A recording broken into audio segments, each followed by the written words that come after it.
করে মায়া করে রব্বে করিম আল্লাহ সুবহানাহু ওয়া তাআলা আমাদেরকে পবিত্র মাহে মুহররমুল হারাম মাসে আল্লাহ পাক রব্বুল আলামিন দ্বিতীয় জুমা আদায় করার জন্য রব্বে করিমের প্রিয়গণ মসজিদে আসার বসার রব্বে করিম আমাদেরকে তৌফিক দিয়েছেন। মহান রব্বুল ইজ্জত আম্মা হাকিমিন আল্লাহ পাক রব্বুল আলামিন আল্লাহ সুবহানাহু ওয়া তাআলার দরবারে শুকরিয়া আদায় করার আওয়াজে বলি আলহামদুলিল্লাহ। প্রিয় হাজিরিন, আজকে মুহররমুল হারাম মাসের 10তম দিন তথা 10 মুহররম। এই মুহররমুল হারাম মাসের এই 10তম দিন, এই দিনে ইসলামের একেবারে প্রথম সময় থেকে শুরু করে একেবারে পৃথিবীর আদিকাল থেকে শুরু করে এই পর্যন্ত ইসলামের বিভিন্ন রহস্যময় ঘটনা এই দিনে সংঘটিত হয়েছে।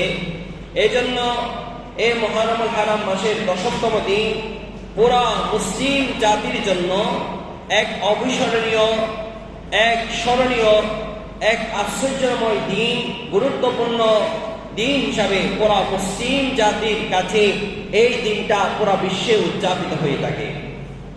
এই দিনে আল্লাহ পাক রব্বুল আলামিন আল্লাহ সুবহানাহু ওয়া তাআলা পৃথিবীর বুকে প্রথম আল্লাহর নির্দেশে আসমান থেকে আল্লাহ পাক রব্বুল আলামিন তার রহমতের বৃষ্টি বর্ষণ করে জমিনকে প্রথমে উর্বর হওয়ার সেই ক্ষমতা প্রদান করে। যেই দিন আসমান থেকে প্রথম দুনিয়ার বুকে বৃষ্টি বর্ষণ হয়, সেই দিনটা ছিল 10 মুহররমুল হারাম মাস। এভাবে আমরা যদি একেবারে হযরত আদম সফিউল্লাহ থেকে শুরু করে এই পর্যন্ত আমরা যদি সমস্ত নবী কিরামের যেই ঘটনাগুলো আমাদের কাছে স্পষ্ট বা আমরা উলামায়ে কিরামের জবান থেকে শুনে থাকি, বিশেষ করে যে সমস্ত নবী কিরামের নাম কোরআনে কারীমের মধ্যে স্পষ্ট ভাষায় এসেছে, ওই সমস্ত নবীদের সাথে সংগঠিত বিভিন্ন বিষয় ওইগুলো আমরা দেখতে পাই আল্লাহ পাক রব্বুল আলামিন 10 মুহররমুল হারাম মাসের মধ্যে সংগঠিত করেছেন। সুবহানাল্লাহ। আদম সফিউল্লাহ আলাইহিস নবীনা ওয়া আলাইহিস সালাতু ওয়াস সালাম, আল্লাহ পাক রব্বুল আলামিন যখন আদম সফিউল্লাহকে জান্নাত থেকে দুনিয়ার মধ্যে প্রেরণ করেন, আদম সফিউল্লাহ আলাইহিস সালাতু ওয়াস সালাম এটাকে সবচেয়ে বেশি লাঞ্ছনা, অপমানিত এবং আল্লাহর কাছে সবচেয়ে বড় অপরাধ হিসাবে তিনি মনে করে আল্লাহর কাছে 360টা বছর কান্না করেছেন। যেটা আমরা কিতাবের মধ্যে পাই, 360 বছর আদম সফিউল্লাহ কান্না করলেন। আল্লাহ রাব্বুল আলামিন আদম সফিউল্লাহর কান্না ওই দোয়াকে আল্লাহ কবুল করেন নাই যতক্ষণ দোয়ার মধ্যে আমার নবীকে শরীক করেন নাই। আমার নবীকে যখন দোয়াতে শরীক করালেন, আল্লাহ পাক রব্বুল আলামিন আদম সফিউল্লাহর দোয়া কবুল করলেন। আদম সফিউল্লাহর সেই সংগঠিত হওয়া, সেই অনিচ্ছাকৃত ভুলের আল্লাহ পাক রব্বুল আলামিন মার্জনা করে আদম সফিউল্লাহ আলাইহিস নবীনা ওয়া আলাইহিস সালাতু ওয়াস সালামের দোয়াকে কবুল করে নিলেন। যেই দিন দোয়া কবুল হয় সেই দিনটা ছিল 10 মুহররমুল হারাম মাস। হযরত নূহ আলাইহিস নবীনা ওয়া আলাইহিস সালাতু ওয়াস সালামের জামানায় যে আপনার ইতিহাসের পাতায় যেটাকে প্রথম কিয়ামত হিসাবে উলামায়ে কিরামের কাছে প্রসিদ্ধ, নূহ আলাইহিস সালাতু ওয়াস সালামের পালবন যে বৃষ্টির কারণে আপনার বন্যায় পুরা পৃথিবী আক্রান্ত হয়, সেই বন্যা পানিতে সমগ্র সৃষ্টি জগৎকে আল্লাহ দুলিশাত করে দেন। যারা নূহ আলাইহিস সালাতু ওয়াস সালামের অনুসারী ছিলেন, যারা নূহ আলাইহিস সালাতু ওয়াস সালামের কথা মতো সেই কিস্তিতে আরোহণ করেছেন, আল্লাহ তাদেরকে নাজাত দিয়েছিলেন। এবং সেই কিস্তি আপনার জুদি নামক পাহাড়ের কিনারায় গিয়ে প্রথম যেই দিন আপনার ওই পাহাড়ের কিনারায় গিয়ে আপনার প্রতিস্থাপন হয়, সেখানে ফিরে সেই দিনটা ছিল 10 মুহররমুল হারাম মাস। এভাবে ইউনূস আলাইহিস সালাতু ওয়াস সালামের মাছের পেটে যাওয়ার যে ঐতিহাসিক ঘটনা আমরা সবাই জানি। এই মাছের পেট থেকে যেই দিন ইউনূস আলাইহিস সালাতু ওয়াস সালাম আল্লাহর কাছে যে দোয়া ইউনূস আমরা বলে থাকি, সেই দোয়া পড়তে পড়তে যেই দিন সমুদ্রের তীরবর্তী স্থানে এসে ওই মাছ আবার ইউনূস আলাইহিস সালামকে সমুদ্রের তীরের মধ্যে এসে নিক্ষেপ করেন, সেই দিনটাই ছিল 10 মুহররমুল হারাম মাস। এভাবে আইয়ুব আলাইহিস সালামকে আল্লাহ জটিল কঠিন একটা রোগে আক্রান্ত করেছিলেন। ওই রোগে আক্রান্ত হওয়ার পরে আইয়ুব আলাইহিস সালামের পাড়া প্রতিবেশী আত্মীয় স্বজন তো দূরে চলে গেল, সাথে তার প্রিয়তম স্ত্রীরা, তার সন্তানরাও আইয়ুব আলাইহিস সালামকে ছেড়ে চলে গিয়েছিলেন। শুধু এক যুবতী, রূপবতী, গুণবতী স্ত্রী আইয়ুব আলাইহিস সালামের সঙ্গী ছিলেন, সাথী ছিলেন, আইয়ুব আলাইহিস সালামকে ছেড়ে যেতে পারেন নাই। ওই আইয়ুব আলাইহিস সালামকে ওই জটিল কঠিন বিমার থেকে শিফা দেওয়ার যে তারিখটা ইতিহাসের পাতায় উলামায়ে কেরাম বলেন, সেই তারিখটা ছিল 10 মুহররমুল হারাম মাস।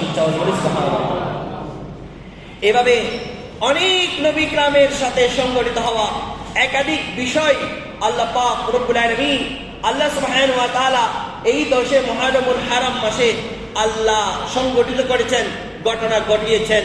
মুসা কালিমুল্লাহ আলাইহিস সালাম, মুসা কালিমুল্লাহকে ফেরাউনের হাত থেকে আল্লাহ রক্ষা করে সমুদ্রকে ডিভাইডেড করে সমুদ্রের পার হওয়ার যে ব্যবস্থা আল্লাহর পক্ষ থেকে মুসা কালিমুল্লাহকে করে দিয়ে নাজাত দিয়েছেন, তার উম্মতদেরকে রক্ষা করেছেন ফেরাউনের কবল থেকে। সেই দিনটা ছিল আপনার 10 মুহররমুল হারাম মাস। সুবহানাল্লাহ। এভাবে আমরা দেখতে পাই একাধিক ঘটনা এই আপনার 10 মুহররমুল হারাম মাস সংঘটিত হয়। বিশেষ করে আরেকটা ঘটনা ইসলামের পাতায় লিপিবদ্ধ করা হয়েছে, যে ঘটনা আপনারা সবাই অবগত, যেটি আহলে বাইত রাসূল পাক সাল্লাল্লাহু আলাইহি ওয়াসাল্লামের যে পরিবার পরিজন, আপনজন, যাদেরকে আমার নবী সবচেয়ে বেশি মহব্বত করতেন, যাদেরকে আমার নবী সবচেয়ে বেশি ভালোবাসতেন, যাদেরকে আমার নবী কলিজার টুকরা হিসেবে কাছে রেখেছেন, পাশে রেখেছেন, যাদেরকে আমার নবী সাল্লাল্লাহু আলাইহি ওয়াসাল্লাম যাদেরকে সবচেয়ে বেশি মহব্বত করতেন, সে আহলে বাইত রাসূল, সে আহলে বাইত আতহার যারা, তাদেরকে নির্মমভাবে যেই ঘটনা ঘটেছে কারবালার প্রান্তে, সেই ঘটনা ঘটানোর বিষয়টা আল্লাহ পাক রব্বুল আলামিনের পক্ষ থেকে অন্যান্য নবী কেরামের ঘটনার সাথে সামঞ্জস্য রাখার জন্য হয়তোবা আল্লাহ পাক রব্বুল আলামিন এই মুহররমুল হারাম মাসের 10 মুহররম আল্লাহ পাক রব্বুল আলামিন সংগঠিত করেছেন, যার মাধ্যমে ইসলামকে নবায়ন, ইসলামকে নতুন করে শিখা, ইসলামকে নতুন করে জানা, ইসলামকে নতুন করে বোঝার আল্লাহ সেই সুযোগটা করে দিয়েছেন, যে সুযোগটা সংগঠিত হয়েছে 10 মুহররমুল হারাম মাস। এই ঘটনাগুলো যদি আমরা আলোচনা করি, আমরা যদি এগুলো একটু রিসার্চ করি, গবেষণা করি, তাহলে আমরা দেখতে পাই এই মুহররমুল হারাম মাসের 10 মুহররম মুসলিম জাহানের জন্য, মুসলমানের জন্য অত্যন্ত গুরুত্বপূর্ণ। সেজন্য পুরা বিশ্বের মুসলমানরা এই 10 মুহররমুল হারাম মাসকে স্মরণ করে থাকেন, পালন করে থাকেন। রোজা রাখার মাধ্যমে এই 10 মুহররমের গুরুত্বটাকে আরো বেশি উপলব্ধি করার জন্য রাসূল করিম সাল্লাল্লাহু আলাইহি ওয়াসাল্লাম 10 মুহররমুল হারাম মাসের সাথে 9 মুহররমুল হারাম মাস অথবা 10 মুহররমুল হারাম মাস সাথে 11 মুহররমুল হারাম মাস দুইটা রোজা রাখার জন্য গুরুত্ব আরোপ করে সাহাবায়ে কেরামকে নির্দেশ প্রদান করেছেন। তাহলে বোঝা গেল এই দিনটা অত্যন্ত গুরুত্বপূর্ণ, তাৎপর্যপূর্ণ, অত্যন্ত এই দিনটা মুসলিম জাহানের কাছে নিয়ামতপূর্ণ। আল্লাহ পাক রব্বুল আলামিন এই 10 মুহররমুল হারাম মাসের গুরুত্ব আমাদেরকে উপলব্ধি করা রব্বে করিম আমাদেরকে সেই তৌফিক নসিব করুন, আমিন। প্রিয় হাজিরিন, বলতে চাচ্ছিলাম 10 মুহররমুল হারাম মাস খুবই আমাদের কাছে গুরুত্বপূর্ণ। এই 10 মুহররমুল হারাম মাস, এক রকমের লোক আছে যারা এই 10 মুহররমুল হারাম মাসকে কেন্দ্র করে অতিরঞ্জিত কিছু বিষয় সংগঠিত করে ইসলামকে কলুষিত করতে চায়। কথা বলেন না ঠিক কিনা? আবার অনেক ফেরকা আছে যারা এই 10 মুহররমের ইতিহাসকে মুসলিমের আপনার অন্তর থেকে মুছে ফেলার জন্য বড় এক ষড়যন্ত্রে লিপ্ত হয়। কথা বলেন না ঠিক কিনা? এক প্রকার লোক আছে যারা এই 10 মুহররমুল হারাম মাসকে অতিরঞ্জিত নিয়ে গিয়ে, বেশি আবেগ দেখাতে গিয়ে ইসলামকে কুলুষিত করার, ইসলামকে অপব্যাখ্যা করার, ইসলামকে মানুষের কাছে খারাপভাবে রিপ্রেজেন্ট করার অপচেষ্টা চালায়। আবার আরেক প্রকার লোক আছে যারা চায় মানুষের অন্তর থেকে 10 মুহররমুল হারাম চলে যাক, ইতিহাসগুলো মুছে যাক, ইতিহাসের পাতা থেকে চলে যাক, মানুষ যেন 10 মুহররমুল হারাম মাসকে গুরুত্ব আরোপ করে যেন উদযাপন না করে, সেজন্য ভিন্ন প্রচেষ্টা চালিয়ে মুসলিম জাহানের কাছ থেকে, মুসলমানের কাছ থেকে সে আবেগের বিষয়টা, সে ঈমানের চেতনাটা মুছে ফেলার জন্য অপচেষ্টা চালায়। কথা বলেন না ঠিক কিনা? এই দুই ফেরকা দুই ফেরকা থেকে আমাদেরকে বেঁচে থাকতে হবে। এই দুই ফেরকা অনেক জটিল মারাত্মক আকার ধারণ করে বর্তমান মুসলিম জাহানের মধ্যে বিপর্যয়, মুসলিম জাহানের মধ্যে ফিতনা, মুসলিম জাহানের মধ্যে ইসলামীয় অপব্যাখ্যা, মুসলিম জাহানের মধ্যে ইসলামকে ভিন্নভাবে রিপ্রেজেন্ট করার অপচেষ্টা চালিয়ে যাচ্ছে। আল্লাহ পাক রব্বুল আলামিন এই দুই ফেরকার লোক থেকে আল্লাহ আমাদের ঈমান, আমল, আকীদাকে আল্লাহ আমাদেরকে বাঁচিয়ে রাখার তৌফিক নসিব করুন, আমিন। আল্লাহ পাক রব্বুল আলামিন এই 10 মুহররমের হারাম মাসের বিষয়গুলা আল্লাহ আমাদেরকে উপলব্ধি করে আল্লাহ পাক রব্বুল আলামিন এর গুরুত্ব তাৎপর্য আল্লাহ আমাদেরকে বোঝার এবং এই 10 মুহররমের হারাম মাসকে গুরুত্ব আরোপ করার আল্লাহ আমাদেরকে তৌফিক নসিব করুন, আমিন। প্রিয় হাজিরিন, বলতে চাচ্ছিলাম এই কারবালার প্রান্তে সংঘটিত হওয়া বিষয়, আহলে বাইত রাসূল এবং হচ্ছে ইয়াজিদ বাহিনী, এই ইয়াজিদের সাথে রাসূল পাক সাল্লাল্লাহু আলাইহি ওয়াসাল্লামের আহলে বাইতদের সাথে যে সংঘটিত হওয়া বিষয়, যেটা ইতিহাসের পাতায়, কিতাবের পাতায় লিপিবদ্ধ রয়েছে, আজকে মানুষদের কাছে অন্যভাবে প্রেজেন্ট করার কারণে খারেজি সম্প্রদায়রা, মানুষরা আজকে আহলে বাইতে রাসূল, যারা আমার নবীর কলিজার টুকরা, যাদেরকে আমার নবী সৈয়দুশ শাবাবে আহলিল জান্নাহ বলে এলান করেছেন, ঘোষণা করেছেন হাদিসে পাকের মধ্যে, সেই সমস্ত আহলে বাইত রাসূলদের বিরুদ্ধে কথা বলতে, কলম ধরতেও যারা সংকীর্ণ বোধ করে না, যারা সংকোচ করে না, যারা একটু চিন্তা করে না কার সম্পর্কে বলছে, কার সম্পর্কে লিখছে, এভাবে যারা চিন্তা চেতনা করে না, আল্লাহ এই সমস্ত বদবক্ত জালিম আলেমদের থেকে আমাদের ঈমান আমলকে হেফাজত করার তৌফিক নসিব করুন, আমিন। তাফসিরে তাবারি শরীফ খুলে দেখুন 5ম খণ্ড, ইবনে কাসির শরীফ খুলে দেখুন 8ম খণ্ড। এখানে পুরা আহলে বাইত রাসূলের সাথে সংঘটিত হওয়া কারবালার প্রান্তিক ঘটনা, এখানে মুহাক্কিক আলেমরা, মুহাদ্দিস কিরামের রেফারেন্স হাদিসের ধারাভাষ্যকার অনুযায়ী এবং সিরাত গ্রন্থে যেভাবে আপনার কারবালার ঘটনা সংঘটিত হয়েছে, সেই ঘটনাকে এখানে লিপিবদ্ধ করা হয়েছে। আজকে আমাদের মধ্যে কিছু খারিজি সম্প্রদায়ের আলেম ওলামারা ইয়াজিদকে নিষ্পাপ, ইয়াজিদকে পুত পবিত্র, ইয়াজিদকে আপনার হক মুসলিম হিসাবে প্রতিষ্ঠা করার জন্য আহলে বাইত রাসূল যারা, ইমাম হাসান, ইমাম হুসাইন রাদিয়াল্লাহু তাআলা আনহুমার মতো দুই আমার নবীর জলিলে কদর, দুই নাতি যাদেরকে আমার নবী সবচেয়ে বেশি মহব্বত করতেন, সেই সমস্ত নাতিদের বিরুদ্ধে মিথ্যা অপবাদ দিতেও আপনার দ্বিধাবোধ করছেন। নাউযুবিল্লাহ। তারা বলছে কারবালার প্রান্তে ঘটনা, ইয়াজিদ নাকি এককভাবে দায়ী নয়, এখানে নাকি ইমাম হুসাইনও এই ঘটনার সাথে সংঘটিত হওয়া বিষয়গুলোর সাথে ইমাম হুসাইন নাকি নিজেও দায়ী ছিল। নাউযুবিল্লাহ। কোথায় ইয়াজিদ? ইয়াজিদকে তারা রাহমাতুল্লাহ আলাইহি রাদিয়াল্লাহু তাআলা আনহু বলতেও দ্বিধাবোধ করছে না, অথচ কিতাবের মধ্যে মুহাক্কিক আলেমরা ইয়াজিদকে আপনার কাফির হিসাবে সাবেত করেছেন, কুফরের উপর প্রতিষ্ঠিত হিসাবে বলেছেন। আর এই যুগে এসে নব খারিজি সম্প্রদায়রা তারা ইয়াজিদকে নিষ্পাপ বলে তারা মুসলিম জাহানের কাছে তাকে রিপ্রেজেন্ট করছে, যাতে ইয়াজিদের অনুসারী হয়ে আহলে বাইত রাসূল যারা দুনিয়ার বুকে এখনো জীবিত আছে, তাদের বিরুদ্ধে যেন মুখ খুলে, তাদের বিরুদ্ধে যেন কথা বলে, তাদের বিরুদ্ধে যেন কলম চালায়, সেজন্য তারা উৎসাহ উদ্দীপনা মানুষকে দিয়ে যাচ্ছে। কথা বলেন না ঠিক কিনা? আহলে বাইত রাসূল যারা, ইনাদের সম্মান কেমন আমি গত জুমায় বর্ণনা দিয়েছি, বিবরণ দিয়েছি। আমার নবী তাদের সম্পর্কে কি বলে গিয়েছেন, আর তারা এখন উঠে পড়ে লেগেছে ইয়াজিদকে নিষ্পাপ প্রমাণ করার জন্য। আল্লাহ এই বদবক্ত জালিম আলেম থেকে আমাদের ঈমান আমলকে হেফাজত করার তৌফিক নসিব করুন, আমিন। প্রিয় হাজিরিন, ইয়াজিদ শুধুমাত্র কারবালার ঘটনার জন্য শুধু তাকে এভাবে কট্টর বসায়, তাকে এভাবে মুনাফিক, অমুসলিম হিসাবে তাকে শুধুমাত্র কারবালার ঘটনার কারণে বলা হয় না।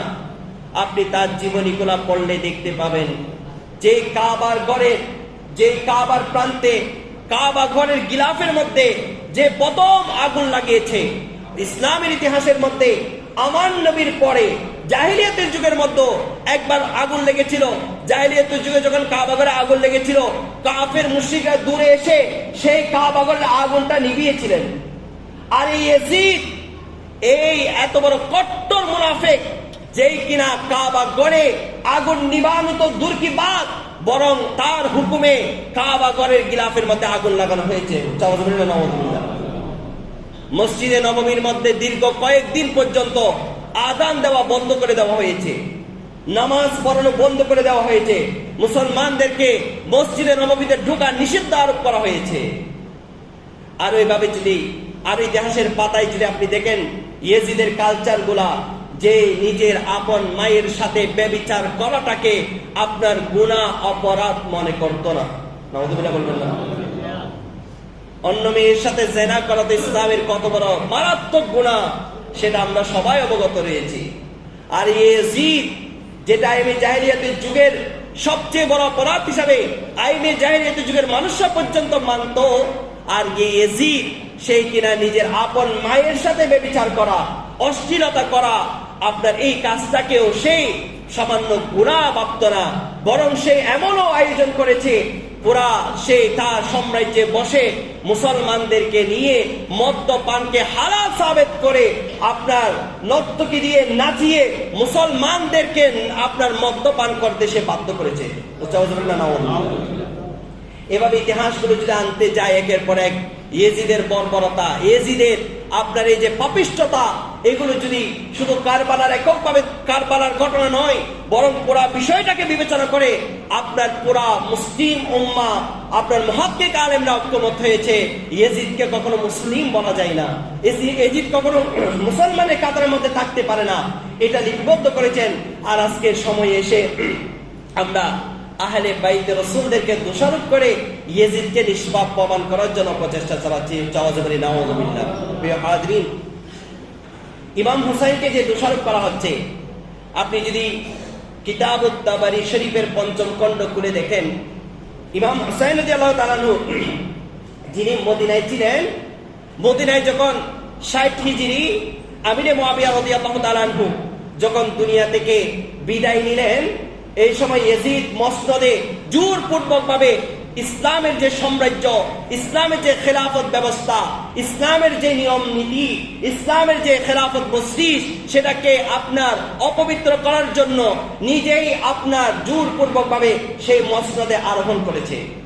মসনদে ৬০ হিজরিতে আরোহণ করার পরে সে পুরা আপনার বিভিন্ন দেশের সাম্রাজ্যের মধ্যে তার প্রতি আনুগত্য, তার প্রতি বায়াত গ্রহণ করার জন্য মানুষদেরকে জোরাজুরি করা শুরু করে দিল। এর এই পরিপ্রেক্ষিতে সে এলান করলো যাতে ইমাম হুসাইন রাদিয়াল্লাহু তাআলা আনহু তার হাতে বায়াত গ্রহণ করে। কারণ ইমাম হুসাইন যদি একজন বায়াত গ্রহণ করে, তাহলে তাকে আর পুরা সাম্রাজ্যের সবাইকে বলতে হবে না আমার হাতে বায়াত গ্রহণ করো। কারণ ইমাম হুসাইনের তখনই মহব্বতকারী, ভালোবাসাকারী অনেক আপনার সাহাবা ইকরাম, তাবী ইকরাম ছিলেন। এই জন্য ইয়েজিদ চেয়েছিল একবার যদি ইমাম হোসেনকে রাজি করা যায়, তাহলে সাম্রাজ্যের সবাইকে তার হাতের নাগালে আনা যাবে। সেজন্য সে জোরপূর্বক আহলে বাইত রাসূলদের মধ্যে থেকে ইমাম হুসাইনকে আপনার বায়াত গ্রহণ করার জন্য জোরাজুরি শুরু করে দেয়। ইমাম হুসাইন যখন বুঝতে পারলেন এখানে অনেক বড় একটা ষড়যন্ত্র, অনেক বড় একটা ফিতনার সম্ভাবনা আছে, সেই কথা চিন্তা করে ইমাম হুসাইন রাদিয়াল্লাহু তাআলা নিজের নানার তৈরি করা মদিনাতুল মুনাওয়ারা, যেখানে নিজের আপন নানা আপনার শয়ন করছে, যেখানে আহলে বাইত রাসূলরা আছে, সেই পবিত্র ভূমি মদিনায়ে মুনাওয়ারা ছেড়ে ইমাম হুসাইন মক্কার দিকে চলে যান। তো মক্কার দিকে যে ইমাম হুসাইন যায়, এতটুকু তো একজন ঐতিহাসিকের জন্য যথেষ্ট যে ইমাম হুসাইন কেন মদিনা ছেড়ে মক্কায় গেলেন। যদি ইমাম হুসাইনের ফিতনা করার যদি এতই ইচ্ছা থাকতো, ইমাম হুসাইন যদি নিজ ইচ্ছায় যদি সেই কারবালার প্রান্তের ঘটনা যদি সংগঠিত করার এতই ইচ্ছা থাকতো, ইমাম হুসাইন কেন সেই দিন মদিনা ছেড়ে মক্কায় চলে গেলেন? ইমাম হুসাইনের ডাকে তো সেই দিন মদিনার সমস্ত মানুষের ছুটে এসে ইয়েজিদকে দুলিশাত করে দিতে পারতো। ইমাম হুসাইন এটা চান নাই। ইমাম হুসাইন চেয়েছেন শান্তির মাধ্যমে ইসলাম কায়েম করা, শান্তির মাধ্যমে ইসলাম প্রতিষ্ঠা করা। ইমাম হুসাইন চেয়েছিল রক্তপাত না করে ইসলাম কায়েম করা। রক্তপাতের মাধ্যমে কখনো ইসলাম হতে পারে? কথা বলেন না। রক্তপাতের মাধ্যমে কখনো ইসলাম হতে পারে না। শান্তির মাধ্যমে ইসলাম প্রতিষ্ঠা করতে হয়। শান্তির মাধ্যমে আমার আল্লাহ পাক রব্বুল আলামিন সেই জন্য তো বলছেন উদউ ইলা সাবিলি রাব্বিক বিল হিকমাতি ওয়াল মাউইজাতিল হাসানা। আমার আল্লাহ পাক রব্বুল আলামিন বলছে তোমরা ইসলামের দিকে মানুষকে হিকমত এবং উত্তম কথার মাধ্যমে মানুষকে ডাকো, মানুষকে আহ্বান করো। প্রিয় হাজিরিন, রক্তপাতের মাধ্যমে কখনো ইসলাম কায়েম হয় না। ইমাম হুসাইন সেই দিন চাইলে সেই দিন কেন গেলেন মদিনায় মুনাওয়ারা ছেড়ে মক্কা নগরীতে? এরপরে ইমাম হুসাইন মক্কার মধ্যে বেশি দিন থাকতে পারেন নাই। যখন কুফাবাসীরা, যারা আপনার কুফার লোকেরা যখন ইমাম হুসাইনকে আপনার হাজারের ঊর্ধ্বে যখন চিঠি পাঠিয়ে কুফাবাসীরা ইমাম হুসাইনকে বাধ্য করছে কুফা আসার জন্য, ইমাম হুসাইন রাদিয়াল্লাহু তাআলা আনহু কুফায় আসতে চাচ্ছেন না। তারা চিঠির মধ্যে লিখলেন, ইমাম হুসাইন, হে আমাদের প্রিয় নবীর দহিত্র, হে আমাদের প্রিয় নবীর কলিজার টুকরা নাতি, শুনে রাখুন, কাল কিয়ামতের ময়দানে যখন কিয়ামত সংঘটিত হবে, আপনার প্রিয় নানা জান যখন আমাদেরকে প্রশ্ন করবে, হে কুফাবাসীরা, কেন তোমরা ইয়াজিদের হাতে বায়াত গ্রহণ করেছিলে? আমার ইমাম হুসাইন থাকতে, আমার নাতি থাকতে তোমরা কেন ইয়াজিদের হাতে বায়াত গ্রহণ করেছিলে? এই প্রশ্ন যখন আমাদেরকে করবে, তখন হে ইমাম হুসাইন, শুনে রাখুন, আমরা একটাই জবাব দিব। আমরা কুফাবাসীরা বলবো যে, হে প্রিয় নবী, হে রাসূল আরবি সাল্লাল্লাহু আলাইহি ওয়াসাল্লাম, আপনার নাতি নিজের জীবনকে রক্ষা করার জন্য কুফাবাসীর কাছে এসে বায়াত গ্রহণ করেন নাই, সেজন্য আমরা বায়াত গ্রহণ না করে ইয়াজিদের হাতে বায়াত গ্রহণ করেছি। সেই দিন সব দোষ আপনার কাঁধের পর তুলে দিব। এইভাবে আবেগময় অনেক চিঠি, হাজারের ঊর্ধ্বে, ইতিহাসের পাতায় সমস্ত উলামায়ে কেরাম ঐকমত হয়েছেন 500-র ঊর্ধ্বে চিঠি ইমাম হুসাইনের কাছে গিয়েছে।